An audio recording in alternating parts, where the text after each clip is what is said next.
Welcome to the PHNX Sun Devils live show, brought to you by the one and only DraftKings Sportsbook, America's top-rated sportsbook. Download today and receive $150 in free bets when you use code PHNX and bet just $1 on any football game this week. I am joined by Brittany Bowyer, as always, and today we have a super special guest, the man behind the field. Brian, how you doing today? I'm doing great. How are you? We're good. We're good. So we'll talk a little bit about the field in a second, but first of all, I just want to talk about the gold jerseys. Ooh, gold jersey drop this Saturday. It's going to be super, super exciting. Brian, did you get, because I know you work with Sun Devil Athletics, did you get to see any like behind the scenes stuff of them planning that at all? Well, actually, over the summer, we saw some glimpses of what was to come. So we actually do that so that we can tailor some field designs to kind of coordinate with the jerseys or the helmets. So we have just a minor thing planned for this weekend to kind of coordinate with the jerseys themselves. I didn't know that was they kind of interlocked. It's really interesting. I don't know if everybody does that, but we have a good relationship with our equipment staff, and we enjoy doing that.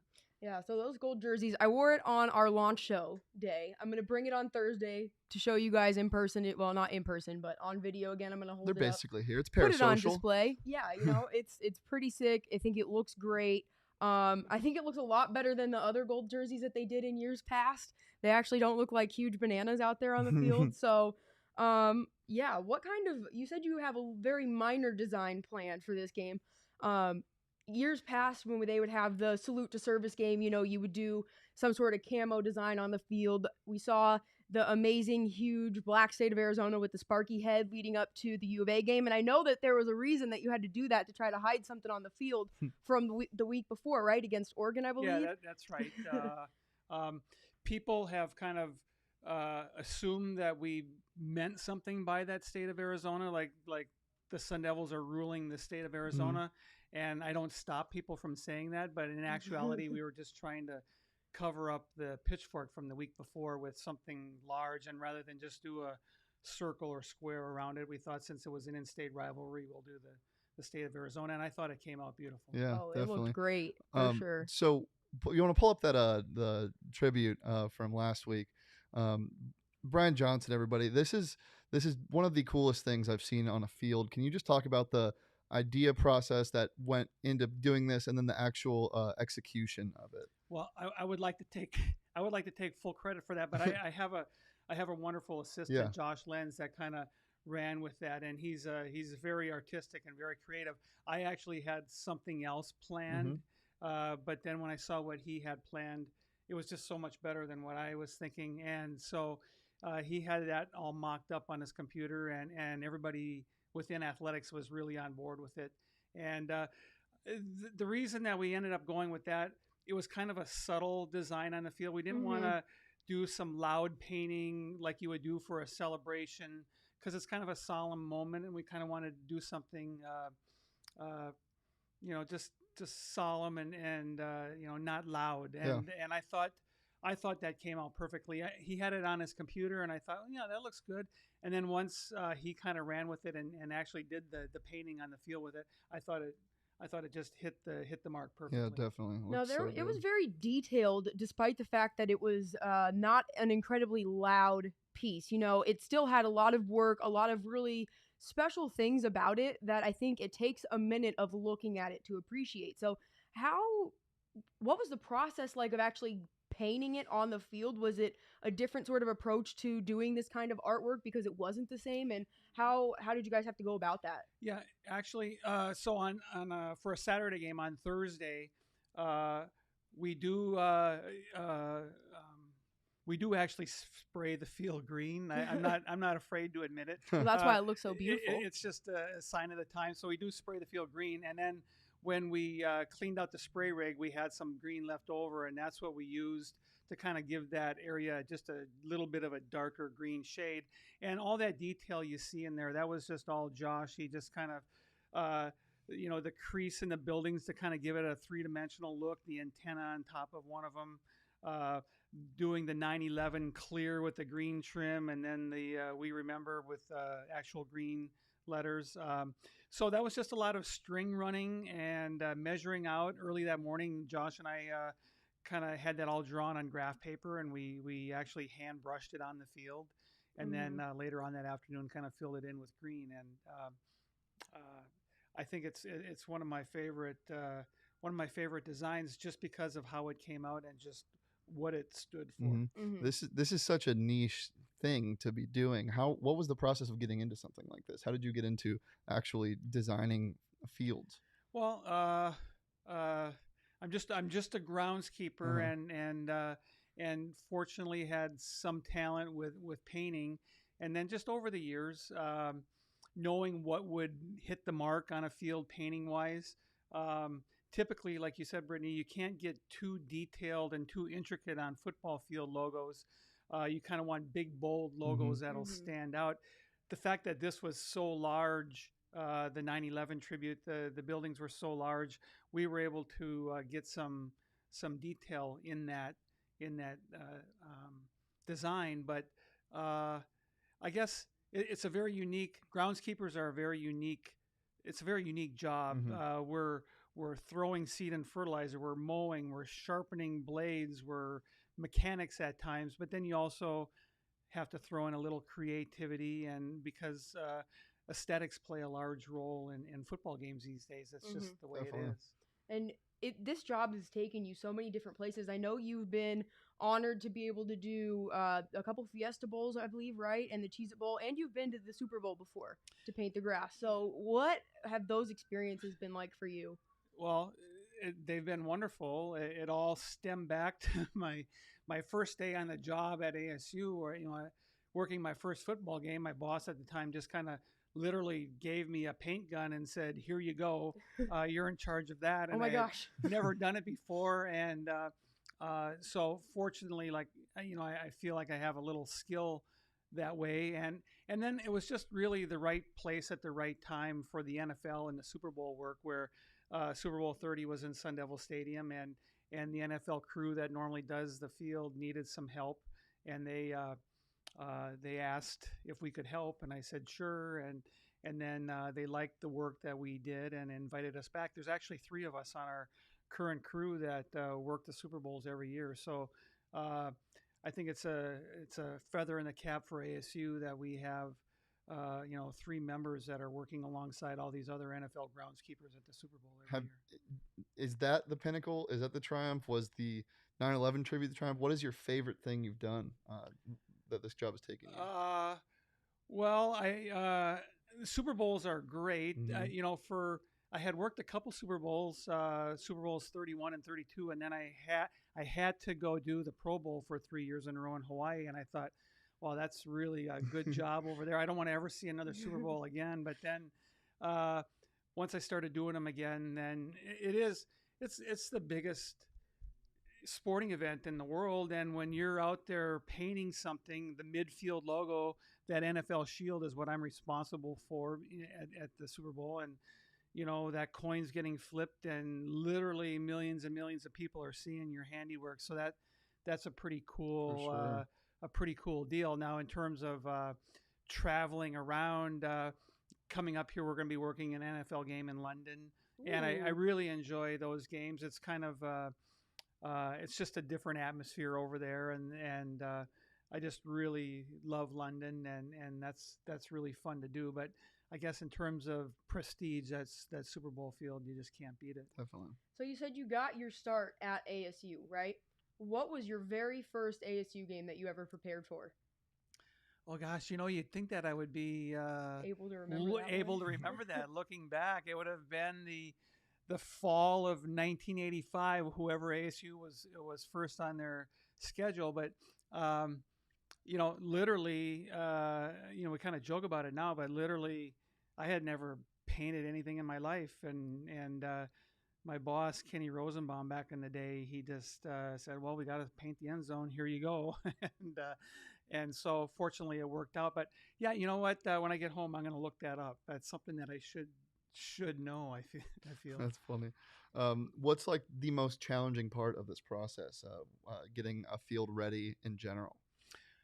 Well, it really is a grind. The whole season is a grind. You really can't let up and just think, oh, the field's looking great, and kind of ease up on things. There's always diseases that can pop up, or just little things.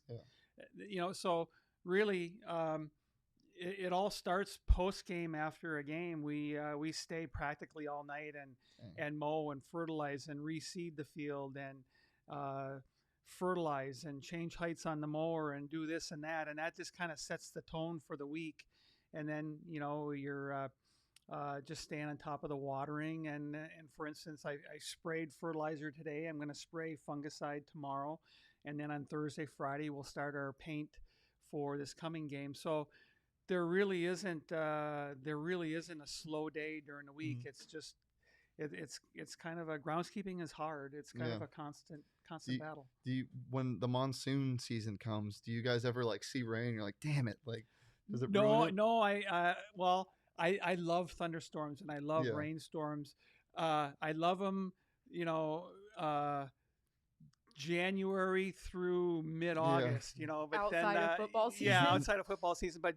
Monsoon season is really a critical time for the field because the Bermuda grass that we have on our field actually thrives during that time, and it welcomes that humidity and welcomes that rain. So, I'm actually rooting for all those dust storms off in the distance to actually make it to the valley and get the field nice and wet. Now, I thought monsoon season was over, and then the night before our very first home game this year, we had kind of a freak downpour, and it rained like 0.4 of an inch, and I'm just standing there, and no. It really is. There's nothing I can do. It's really too early in the season to put a rain tarp out with the heat that we have that time of year. So, you just have to cross your fingers, and we got burned by it that time. But the field played fine the next night. We had a breezy, sunny day the next day, and it all worked out. But what was the most stressful game that you can recall ever trying to prepare the field for, and what made it be that stressful? Well, I don't know the year. It was a U of A game, probably, 10, 15 years ago. It was a home game, right after Thanksgiving. And so we had to paint the field kind of like 2 years ago. We had to paint the field early, the year that we did that big Sparky at midfield because of rain the next couple of days. But this was like a 4-day rainstorm, and we painted the field really early in the week, and we had the tarp on there, and it rained and rained and rained, and we pulled that tarp off on game day. And that's before we did the stadium renovations, and my sprinkler clock was not really protected. We had a little cage down next to the field, and the night before the game, I was just worried about that clock getting wet from all the rain and shorting out and starting the sprinklers underneath the rain tarp. So I actually slept in that little cage all night long while it was raining, and that is dedication. Spiders and cobwebs in there, and it was kind of fun. But I wouldn't have been getting any sleep at home if I wasn't doing what I did, because I would have just and there was water running down the wall, and that clock was getting wet, and I just felt like I wanted to be there in case I needed to be there in case something happened. So that was a little bit stressful. Yeah. So you talked about how after games you guys stay late, but what is the actual process of like repairing like fields that are pockmarked with all these cleat imprints, or just like on a rainy game, like when the turf starts getting, or the field starts getting torn up? What's the process or like? when the Wildcats come and just blatantly start ripping it up with their cleats? Yeah, they I know. Just don't like you. I don't like them for that. So we'll get on the field right away with a mower and mow. And what's really nice, especially with the weather we have early in the season, all those divots repair themselves. The type of grass that we have, the Bermuda grass, just that fertilizer, and then during the week, you'll see those divots start to, the grass on the sides of them fill in and grow sideways. And so there's not too much work. But now, starting after this Colorado game and for the remainder of the season, we'll walk the field with pre-germinated ryegrass seed, and guys will take a 5-yard lane and with a bucket of seed, and they'll sprinkle little pre-germinated rye seed in all those divots. And then just with the fertilizing, that combined with the seed, it tends to, all repair itself for the next game. Now, later on in the season, starting usually at the end of October, we put blankets on the field every night. They're called growth blankets. And so that just keeps the field warm at night and helps that seed germinate faster. So that way we can have wear and tear from a game. And if we have a game the next week, it doesn't repair itself as quickly as it does early in the season. So then we use these blankets to kind of aid in that transition. Interesting. So when it comes to painting the field and getting the design that you guys mock up on the computer onto the grass, how do you get the lines to be so precise? I mean, do you use spray paint? Is there like some string and some little stakes that you use? What's the process of getting all of that accomplished? Well, we're very rare. I think we don't use stencils for our end zones. We have all that drawn on graph paper, just like you said, and then it is literally just running some strings and tape measures and taking a paintbrush and outlining the outlines of all those letters. And we mix a little chemical in that paint that makes the grass not grow very fast, so that outline will last like 3 or 4 games. Like the brushwork that we did way back before our first game, you can still see the outlines of our end zone letters on the field. So we can just kind of paint over that. Now, for the Pac-12 logo and the Sparky logos on the 25-yard line and the big pitchfork at midfield, we do have stencils for those. And fortunately for the Pac-12 logo and Sparky, there's not a lot of straight lines. Like Sparky, it's all curves and that. So we just kind of dot out that logo, and then it's just kind of like paint by numbers, where you just kind of connect the dots with your spray gun. Now the midfield logo, that great big 40-foot by 80-foot pitchfork, because it's like symmetrical on both sides of the 50-yard line, we kind of really have to do a lot of measuring with tape measures to make sure like the point on this side just barely goes through the hash mark. We want to make sure that it just barely goes through the hash mark on the other side, because you'll notice any difference like that. So when we have that stencil laid on the ground, we run a string on top of it on the 50-yard line, and we make measurements, here and there, and make sure you tug the tarp a little bit over that way, so that when we dot it out, it's perfectly straight. And then after that tarp gets folded up, then every game we run, at least on the bottom of that pitchfork where there's a lot of straight lines, we'll run strings every game just to make sure it looks good. That sounds like a lot of work. It does. Was it easier to? I'm assuming it was probably easier to paint Sparky midfield. Yeah. You can't go wrong. If his foot gets a little bit wide there, nobody's going to really notice. But that pitchfork, just because, like I said, it's perfectly symmetrical, and you got to make sure that the bottoms are all straight because they're straight lines. But even the tops, even all those curves on the top, you want to make sure that they're the same distance away from the yard line, on both sides of the yard line. Have you had any serious mishaps with designing a logo or anything? Has anything ever looked weird under your supervision? We've been very fortunate.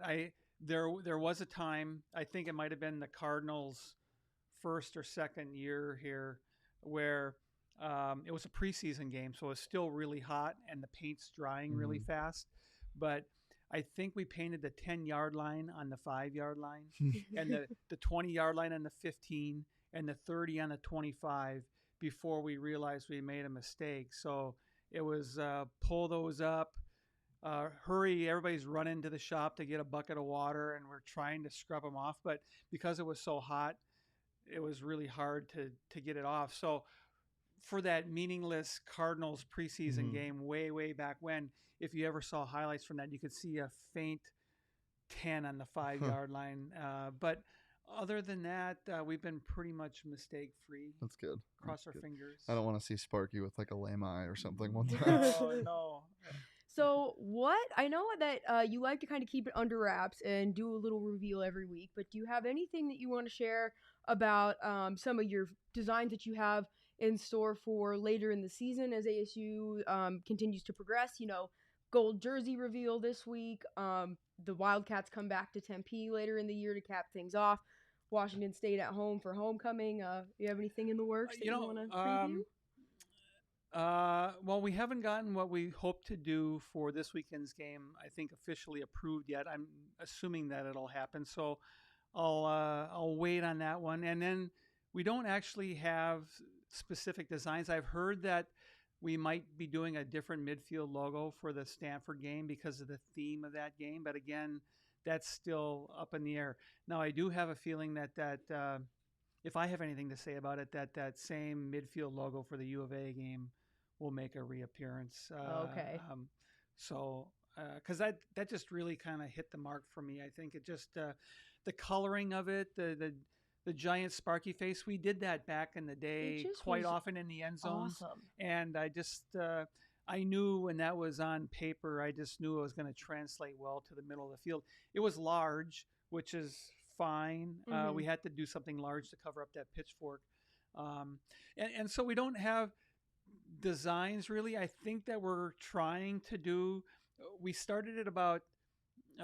We started it a couple years ago, and then last year we couldn't do it with our schedule and COVID. But we actually did a fan vote where we had a couple of field designs. One was with the forks up hand, correct? Yeah. Where they were in the corners instead of the Sparky that was replaced, right? Yeah, actually we started it 3 years ago, and we actually had a fan vote. Then 2 years ago we were going to do it again, but again we ran into a bunch of rain. I think maybe it was that Oregon game, around the Oregon game. Yeah, and we were tarping the field so much, and that game that we were going to do the fan vote for, we just didn't have the time during the week to design some new stuff on the field because of the weather, and we had to kind of cancel that one. So I really would like to bring that back. I just think that's kind of a fun idea. I don't know of anybody else that does that, and we like to be innovative, and so that's super. So innovative. We'll pick out a game and come up with some designs and see how that goes. Well, as I was saying before you interrupted, I'm my sorry. amazing transition, that sounds like hard work, but you know it's not hard work. Using the DraftKings Sportsbook. I mean, man, it is so easy, so seamless, just like that transition. And right now you can download it and get $150 in free bets when you use code PHNX after you place $1 on any football game. And they're spicing things up with these same game parlays. I talked a little bit about this yesterday. It's super fun, super easy to do. I wish they had field props. I don't know what they would be, but they'd be pretty interesting. Yeah.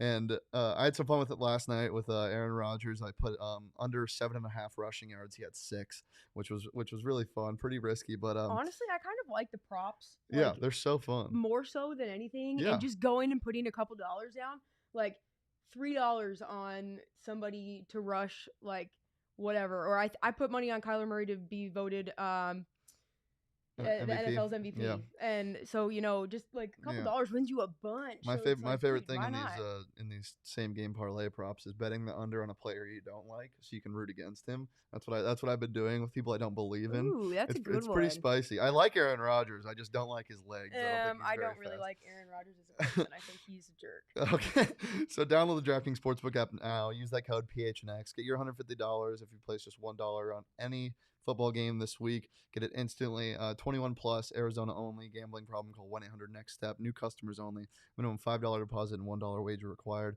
Eligibility restrictions apply. See DraftKings.com/sportsbook for details. Woo! Also, make sure you go to GoPHNX.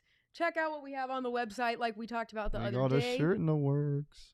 Huh? We got a shirt in the works. We do have a shirt in the works, and it's going to be awesome. But, you have access to everything that's on the site, not just the ASU content. You also get access to our members-only Discord chat room where you can talk with us about anything and everything sports-related, as long as you keep it nice, no being mean or bullies. You can be mean to me. Yeah, you can be mean to Shane. No one really likes him that much. It's just we have a lot of good content. We're going to be getting more video stuff on there for you soon, so make sure, go over to GoPHNX, subscribe. You get a shirt when you sign up for a yearly subscription. And speaking of shirts, there's a buy one, get one free going on right now for members only. That too. So if you're a member, go get yourself 2 shirts for the price of 1. Become part of the PHNX family. It's a good time over here. All right. Well, let's get into our question of the day. Do you want to do that now, or you want to do today's question of the day? Because I did yesterday's question of the day to talk about those questions. Let's do that. So, today's question of the day. Let's get it out there for you. Will ASU have another game this season where penalties will ultimately cost them the win? Go ahead and drop us a reply. I'm going to post it right now on Twitter, as you can see me on my phone. Where do you watch the games? I'm usually sitting at the base of the Pat Tillman statue. We are responsible for pulling the nets up and down for field goals and extra points, and I'm there with we got 3 or 4 guys at each end of the field. So yeah, I'm usually there. Hopefully not, but if there's ever something out on the field that is an issue, we need to go out and address it during a timeout. But that's very rare. So you're front and center for all of the games. And is it as hard as it is to watch when ASU is committing this many penalties in person as it is on TV? Well, I don't, believe it or not, I'm just really super focused on the grass. I'll be mowing the field after the game, and they'll have like the stats up on the board, time of possession and penalties, and I'll look at it and I go, oh, I didn't, I'm just looking down at the grass. That's such a funny. I'm actually rooting for a lot of running plays up the middle because the clock keeps moving, and as a groundskeeper, we want less plays on the field. So, guys running out of bounds or incomplete passes are bad news for groundskeepers. Do you ever feel yourself cringe a little bit when you see like somebody take a hard jab or a hard cut? Yeah, but that's what it is. That's what it's there for. Hopefully, if I'm doing my job, they'll be able to do that and do their job. So that's funny. So yesterday we talked a little bit about our question of the day being if we thought penalties or turnovers were a more concerning thing for Arizona State. I said penalties because I felt like it went back to 2019, when Eno Benjamin was still at Arizona State. You said turnovers yesterday. That's what I said. Did I just not say turnovers out loud? Yeah. I meant to say turnovers. So I was totally thinking of him at Oregon State running into the end zone, fumbling. I thought you were trying to switch up on the folks. No, I'm sorry. That was an accident. I totally thought I said turnovers and penalties came out of my mouth. My bad. No, it is penalties. I think, or turnovers for me. God, see, doing it again. I think that the turnovers were detrimental to them, and I think it's something that they've continued to have an issue with. But you said penalties, I do also get that. So mainly on the part where it's just so hard for me to watch a game like that when the team that you are covering and you want to win the game are killing themselves. And it just kind of hurts. Well, it makes it hard for them to get a rhythm where you actually want to watch. Yeah, like for it's sure. Just so for sure. As a casual fan, for sure. What about you? What do you think? Do you think it's worth to commit as many penalties as ASU's been doing, or for turnovers? Well, I was up camping this last weekend, and I taped the game. And when I got home, I looked and saw the score on my phone, and then I just went to the DVR and hit delete. So I didn't. I'm not even going to bother with this. I'm doing that with every team that I'm fully invested in and have a passion for. I just get too nervous to watch the games live. I have to when it's a home game. Yeah. But it's just become a habit for me. I'll tape the game.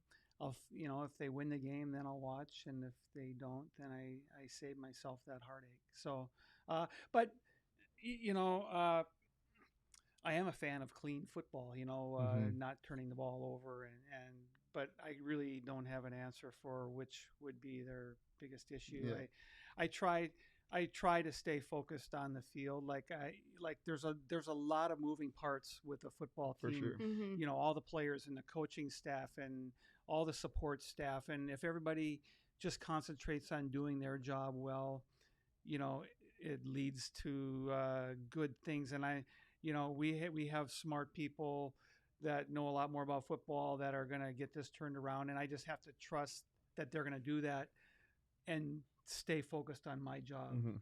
I feel like we're almost contractually obligated every single episode to talk about our upcoming game, even though we're going to cover it a bunch on Friday. So we'll do one question about Colorado for this upcoming game on Saturday, but we'll go into it more on Friday and Thursday, of course. But what do you think the biggest concern is going to be going into this game for the Devils? Turnovers, which is what I said yesterday too. But turnovers, I think that they absolutely cannot they spotted them 7 points basically with 30 seconds in. They're already down 7-0. Yeah. So, I mean, you can't do that. Also, in 4 games last year, they had 8 turnovers total. in one game this year, they had 4 turnovers, which is like Yeah. half of what it just mathematically, when you look at it on paper, it's ugly. Yeah. So that is mine for sure going into this game against Colorado. I'm not typically, I'm not, I guess, worried in the sense for this team in terms of their defense, but I would be worried if they gave up a lot of points to Colorado. See, ASU's defense, I think, is way stronger than Colorado's offense in terms of the players that they have. I just and think what they're they're more able to talented generate. than were. Yeah, but Colorado has a strong defense, or at least so we thought when they played A&M. Did you see the game against A&M at all? I know that it was the day of ASU UNLV, and so I saw you at the Crafty Tailgate, but I don't know if you got to see the Colorado A&M game at all. I didn't, no. So it was a really, really defensive game. It was so weird. It was, what, like 7-7? It was 7-3. 7-3, that's what it was. Until like 2 minutes to go in the game, and then A&M was like, holy hell, we're a top 5 team. Came back. But Colorado's defense looked solid. Then they played Minnesota over the weekend and got shut out. And allowed Minnesota, I believe, to put up like 33 or 36. So I think it kind of speaks to the volumes of how much their offense actually lacks. Yeah, I definitely want to see Chip play. I really want to see Chip play. I want an update on Chase Lucas. Yeah. I don't know if we've gotten any of those yet, but I haven't seen anything on either of them, but I'm going to be 100% honest with you. I didn't really do a ton of research on that today since we talked about it yesterday. Yeah. So that could have been announced in the last 24 hours, but I'm assuming it's something they will probably keep more under the wraps until closer to game day anyways. It's not. We'll be covering that going up to this week. Obviously, we'll cover way more in Colorado moving up. So let's get off of that. Let's have some fun. Let's talk about today's great debate. Why don't you start? Why don't you give it to us? What did you prepare for the great debate today? What is the perfect spread for a tailgate? And I thought about this because I saw Brian out at the Crafty Devils tailgate, and Crafty Devils has lots of stuff. Like always, he's got some. I think last time he had some brisket or something, and then he had pulled pork and Juan Roque, his tailgate. They like chicken wings up there. And I myself am always like a classic burger person. So I like to know what everyone's favorite classic game day spread is, if they could like plan their own badass best tailgate ever. And so I want to start with whatever your meat selection. I want to start with Brian. Brian, what is your like dream? But you don't have to start with everything at once. You can just go with like one thing. So like let's start with like what your meat would be. That's the easiest question you're going to ask me all day. I was thinking of what you might ask me. I didn't know that I was going to be talking about my tailgate meat. I'm a carne asada guy. Okay. Carne asada, I could eat that for breakfast, lunch, and dinner 7 days a week. Original. Yeah. Well, it's just easy to cook. It's cut very thin. 5 minutes aside on a grill, and then it's ready to go. You chop it up, put it in a tortilla. Gosh, you just can't beat it. It's easy. So good. Yeah, I don't think I've ever had anybody say carne asada before. Yeah, well, we went over this on our tailgate Sundays at 9 a.m. By the way, we were on our first episode of the tailgate, and Jacob gave me a weird look when I said this, but mine's brisket for sure. I think it's the best meat, and it's super tailgatey. It's smoked. You can get that nice long cooked flavor when you're preparing it throughout the day, and that's kind of what tailgating is. It's an experience for the whole day. So mine's definitely brisket. I like vegan burgers. No, I'm just kidding. Disgusting. I want a fat ass juicy Angus burger that's like freshly ground, or at least as freshly ground as possible, because my mom makes them at home. They're just a bomb. Oh my gosh. That is my absolute favorite thing in terms of like if I'm going to have a protein, because I like just regular cheese pizza. I'm kind of a little baby. I love how you consider yourself a pizza snob, but you only like cheese pizza. That's just my favorite. Like I'll eat pizza with meats on it, but it's not my favorite. Like if I'm going to sit down and like actually eat for a tailgate, like my ass wants to get full. Yeah. And I don't like, I'll eat pizza with other toppings on it, but it's just like I want like one of that piece and then like one of a different piece and then like one of a different piece. So I can't order like a whole pizza and be content unless it's cheese, because then I just am like not tired of it. I'm good. What's next? Okay. Next, best type of chip to go with whatever type of meat you have, and I'm going with hot Cheetos because I always eat my burgers with hot Cheetos. I like shit super spicy. Add a little Tabasco on there. I gotta think about this for a second. What's your favorite type? Favorite chip, hands down. Trader Joe's has a dill pickle flavored chip that has a lot of dill flavoring in them. And when you get 3/4 of the way through the bag and you got the smaller chips down on the bottom and there's extra seasoning down there, gosh, again, they're the best. Yeah. I love how prepared you are for this. I like food. Yeah. Well, Okay. we're foodies, if you can't tell. We do a lot of questions about food. I'll say those tortilla chips that are like Chipotle has them, but they also sell them in a bag. Those like salt and lime chips. Yeah, those are good. Oh, I could eat those for hours. Those are good. So good. Okay. Like whatever side you would have to go with it. Like normally I would say French fries if I was at somewhere where you had access to a fryer, but that's probably I'm a sucker for refried beans. Unlikely out at a tailgate. So I would say mac and cheese would be my next go-to side. That's a really good one. I think I'm gonna change my answer. Mac and cheese is mac mine. and cheese. Yeah, that's a good one. I like that a lot. What's yours? It's actually with brisket. I'm surprised. Yeah, that's good. Again, I'm kind of going off the radar here. I like coleslaw. Ooh, yeah, coleslaw I'm kind of too. a coleslaw, but I'm fussy with coleslaw. Coleslaw snob. I'm a coleslaw snob, but a well done coleslaw. It's always the side that I choose when I go to a restaurant and they have sides. I choose coleslaw, and they give it to you in a tiny little cup. Yeah. And like you order a salad and it's in a big bowl with dressing, and then you get coleslaw. What's so different about the cabbage that makes them serve it in a tiny cup? Yeah. It's kind of my pet peeve, but it doesn't make any sense. A big at all. bowl of coleslaw. Yeah, my mom makes really good coleslaw as well. I don't really cook very much, so I kind of just always reference stuff she makes. If it was up to me, I would eat out all the time. Okay, it's shot time, not realistically, but if we're at our own tailgate, what are you pulling out to do shots of? Tequila. There's no other answer. Oh my God, I would die. Never. Tequila, it's not close. It's Rumple Mints. Not Rumple Mints. No, mine. My mom. Mine's Rumple Mints. My mom, first of all, loves Rumple Mints, and the peanut butter whiskey is obsessed with that. And I like the peanut butter whiskey.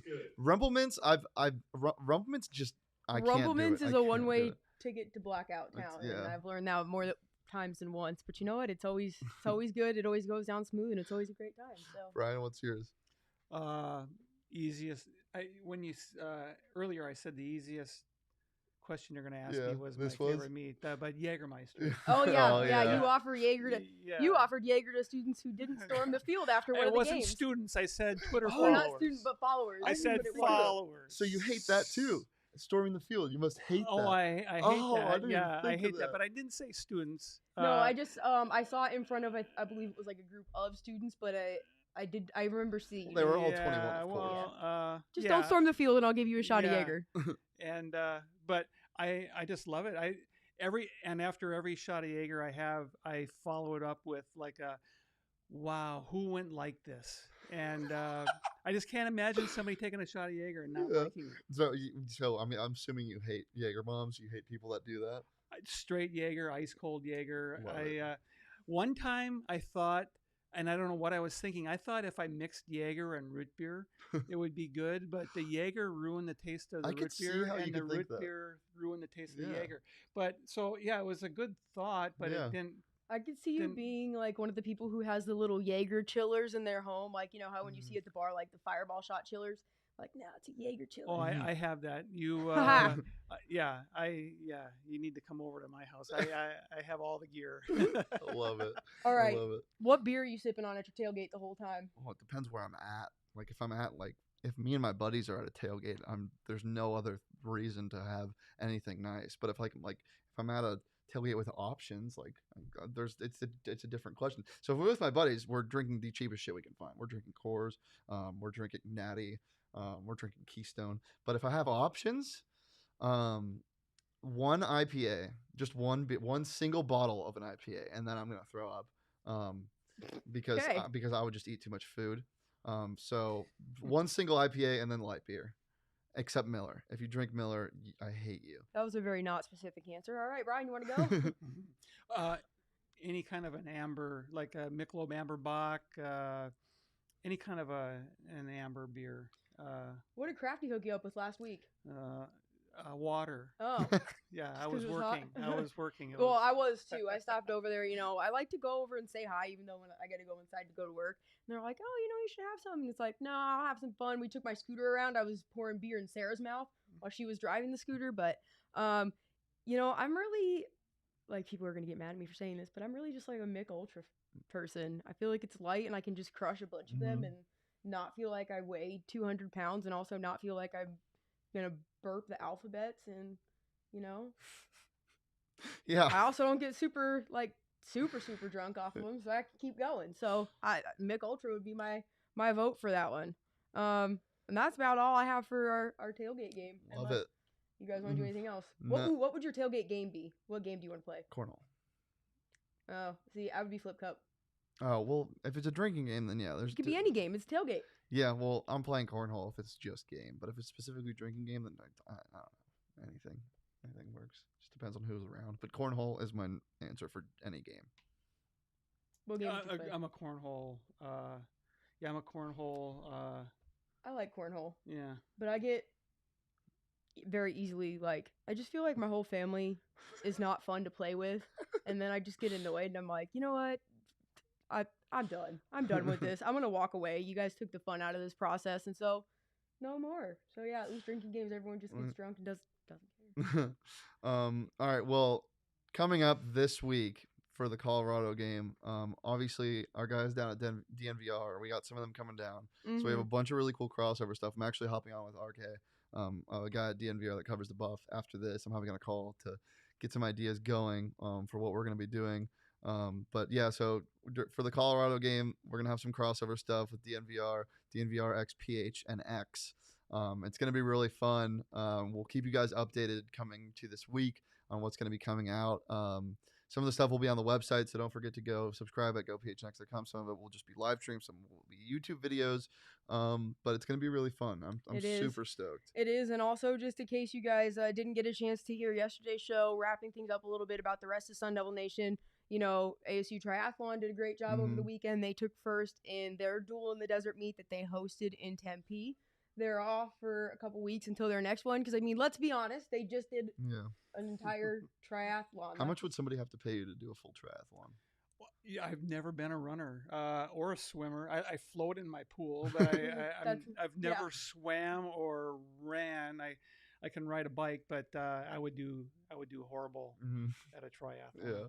And so they got the win. They're preparing for their next one, taking a little bit of a break to rest and recover. ASU soccer up there in the rankings right now. Their only loss comes to number 5 LSU, and it was on the road a couple weeks back. 8-1. They are preparing for their opening of Pac-12 play this week on Friday up in Washington. Volleyball starts Pac-12 play this Thursday against U of A. I'm sure it's going to be a game they would love to have a lot of support for. So if you are available, make sure you get out to that. What else did we not cover? I think that's about it. Just we're off tomorrow. We are off tomorrow. Thursday, we'll have a podcast up. Friday, we're Live back show. here for Fun Day, Friday Fun Day. Friday Fun Day. Friday is going to be a banger. Yeah, we can't wait for you guys to see our theme. It's going to be awesome. It's going to be really fun. Well, Brian, thanks so much for joining us. ASU fans, get excited, get stoked. It's going to be a fun weekend. Anything else to add, Britt? No, I think that's it. Thank you guys so much for watching. We'll see you again soon. Later, guys. See ya. Go Devils.